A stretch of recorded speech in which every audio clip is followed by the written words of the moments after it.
Hey everyone, John here from the Embroidery Legacy, and today I'm going to show you how to embroider a finished hat on our Tajima SAI. Be sure to watch till the end to learn all the tips and tricks. Now the first thing we're going to need is a finished hat, and we're using a 6-panel finish hat with laminated buckram on the inside. We're also going to use our cap jig and frame. I need to have a piece of stabilizer, keeping in mind sometimes when you have a finished hat that has the laminated buckram, you might not need stabilizer, but just to be sure that we're following good measures, I'm going to put a piece in. Now the first thing I want to mention is that when we used to do finished hats in production, a lot of times we would have a steamer right beside the machine, and I would actually place my finished hats on the actual head of the hand steamer, and that way it would actually soften the laminated buckram. So as soon as I took it off and I put it onto the jig to actually put the hat onto the frame, it would be a little bit more pliable and it would give me a better finished hooping on the front. Because this is a curved surface, I want to make sure this is as securely hooped as possible, so I'm going to get the best results on the machine. So this is our frame for the cap attachment, and as you can see, there is a piece that comes straight over top of the crown and the bill, and the idea is on these little lines here, there's actually a little kind of perforated edge, so to speak. That is where you want to make sure that you get it directly in where the crown meets the peak, and you want to be all the way across the complete front, not having any movement at all. There is also a little latch here at the end, and there's some springs there, and after the cap is in place, you want to make sure that this is latched down firmly, and then we have our little clamps that are going to hold the hat down on either side of the back so that we have it nice and taut all the way across. Now to put this piece on, all you have to do is put it over top of the jig and it will click right in place, and now you know you're ready to go. I'm going to unloose the little arm here. I'll just let it hang down to the side, and this is where I'm going to grab my hat. I pick up the little sweatband or that area that is there. I make sure that I fold it over. There is a little notch here where this area of the actual cap is going to slide right inside, and I want to make sure that I get that band right underneath there so that it's not trapped underneath of the hat where it's going to be embroidering. There is also a little red line here, and that red line helps with indicating and matching up to the center seam if it is a 6-panel hat.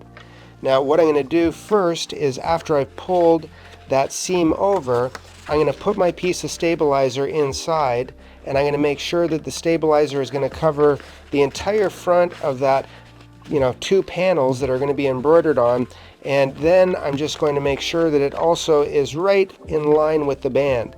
Now once that is in place, I'm going to take it, hold the stabilizer down, make sure that I slide that band underneath, and I'm going to make sure that the red line lines up to the center seam, and then I'm going to make sure that the cap is actually undone here at the bottom. I'm going to make sure that all of the pieces are out of the way on either side, and then I'm going to swing this little arm back over, and this is where I want to make sure that I line up the little ridges on that piece of metal all the way across the front, so it pretty much lines up from the beginning of the one side of the hat through the center all the way to the other side. I'm pulling it nice and tight, making sure everything's lined up. I'll put the little clasp onto the back side, and then I'm just going to click it right into place. And that is a perfect hooping. I'm going to take my little clamps now.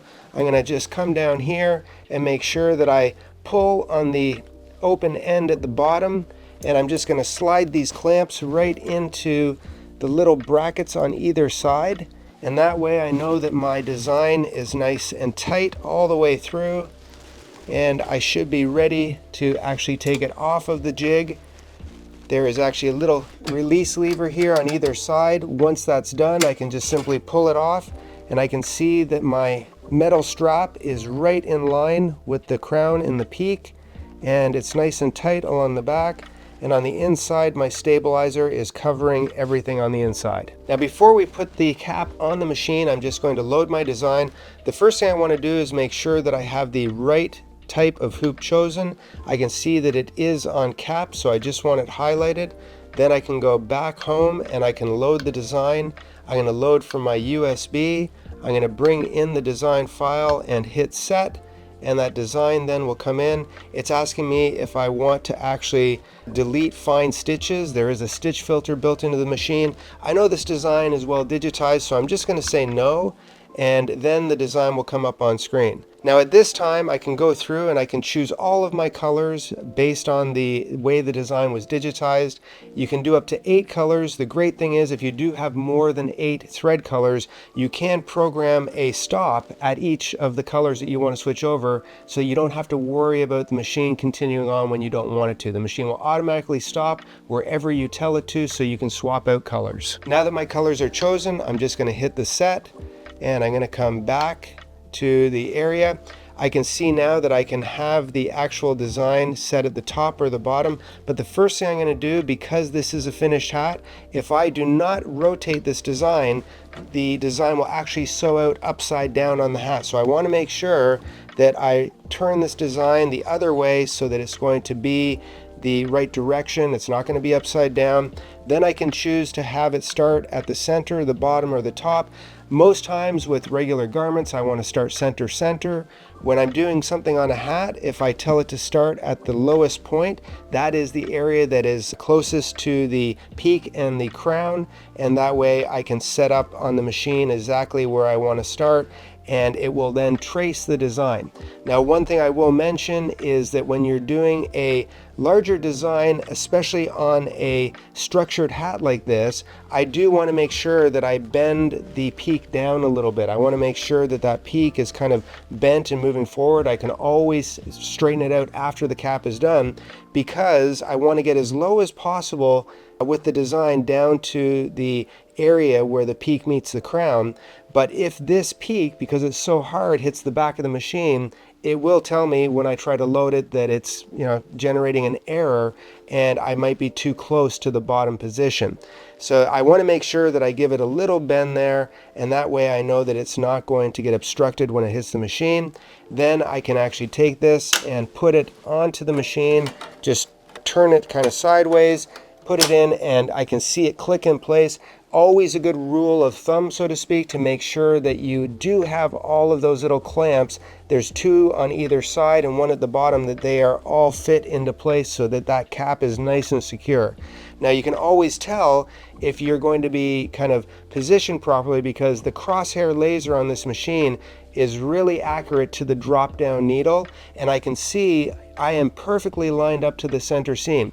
If I weren't lined up to the center seam, then what I could do is I could move with my right or left, up or down. I could move just a little bit as I go over, and I can control the speed with the center, but I want to make sure that that is lined up exactly where I want it on the machine, and then I'm ready to go.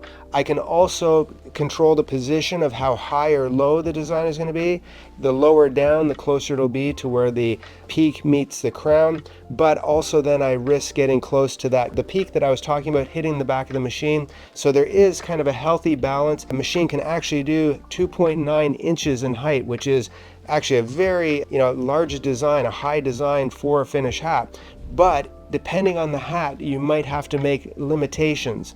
This design is 2.6 inches, which will definitely fit, but because it is a structured hat, and at the very top where it's structured, you have that crown going over, you might get some distortion in this area because we are embroidering on a curved surface. So there are things to consider when you're choosing your design based on the headwear that you're running. If this were what I like to call a trucker's hat or a farmer's hat, which would be a one-piece front, it might have that 70s foam in behind it. Those are single panels, and there is no curve on the top, where it goes over your head. You can go 2.9 inches on those for the most part, and they have no issues at all. So your size of design will vary on the style of hat that you're embroidering. Now we're going to just hit the set. It's going to ask us if we want to trace the design, which I'll hit yes. I have my design positioned so that the crosshair is down close to where the peak and the crown is. I can see that there is not much resistance at the back, so I'm going to hit the trace, and it's going to trace the outline of the design so that we can hopefully get no errors moving forward, and then we know we can start the machine and it'll run through with absolutely no issues. Now that our design was successful, all we have to do is press the start and let the magic begin.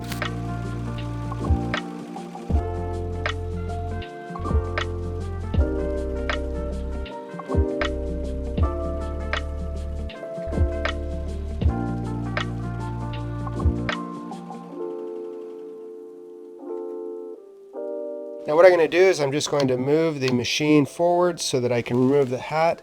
I unlatch it, turn it to the side, pull it out. I can see the hat is done. It's registered. Everything looks great. Now I just have to remove my clamps, and I'm going to unlatch it, tear out my tearaway stabilizer, nice and clean on the inside and nice and clean on the outside. Now we ran the machine at 700 stitches per minute. It ran flawlessly, and as you can see, the hat is nice and clean. The registration is correct even on a curved surface. So it's all about the design and the hooping and making sure that you choose the appropriate design for the style of the cap.